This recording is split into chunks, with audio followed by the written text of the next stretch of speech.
कर्मों का अनंत जन्मों का संचित कर्म। हम पहली बार थोड़ी मनुष्य बने हैं, अनंतों बार बन चुके, हजारों नहीं, करोड़ों नहीं, अनंतों बार बन चुके हैं।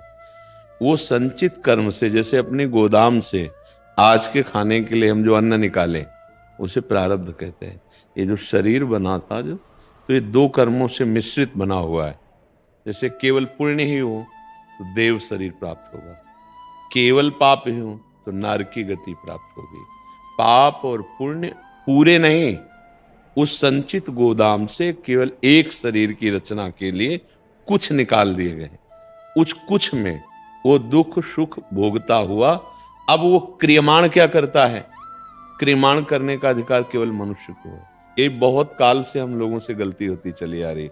अब हमको ऐसा करना है जो हमारे संचित को भस्म कर दे और क्रियमाण के शुभ अशुभ का हमारे ऊपर कोई प्रभाव न पड़े, और प्रारब्ध को हम सहन करने की क्षमता प्राप्त करें और इसी जन्म में हम मुक्त हो जाएं।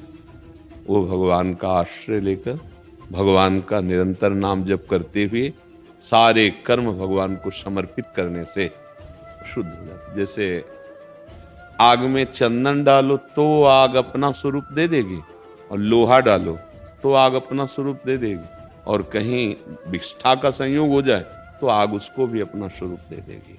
समझ रहे ना?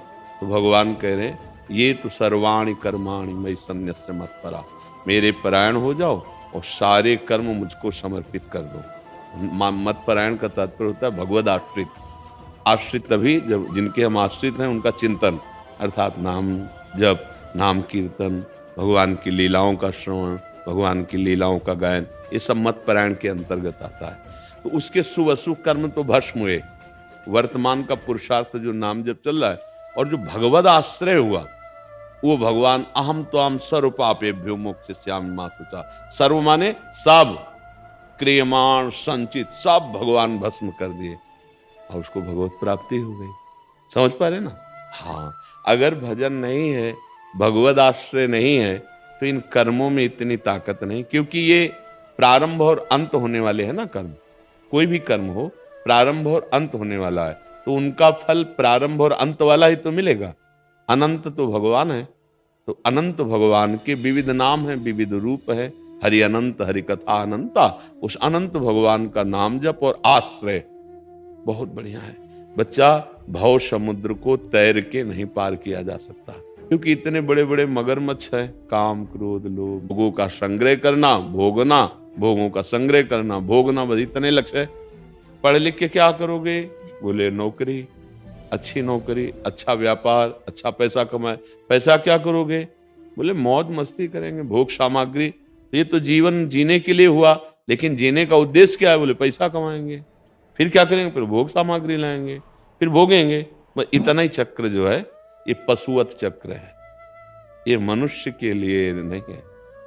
मनुष्य ये सब करते हुए भी ये विचार करे कि मेरे जीवन का लक्ष्य क्या है। ये लक्ष्य भगवान की कृपा से, संतों के संग से प्राप्त होता है। मति कीरति गति भूति भलाई, जब जे जतन जहां जे पाई, सो जानो सत्संग प्रभाव।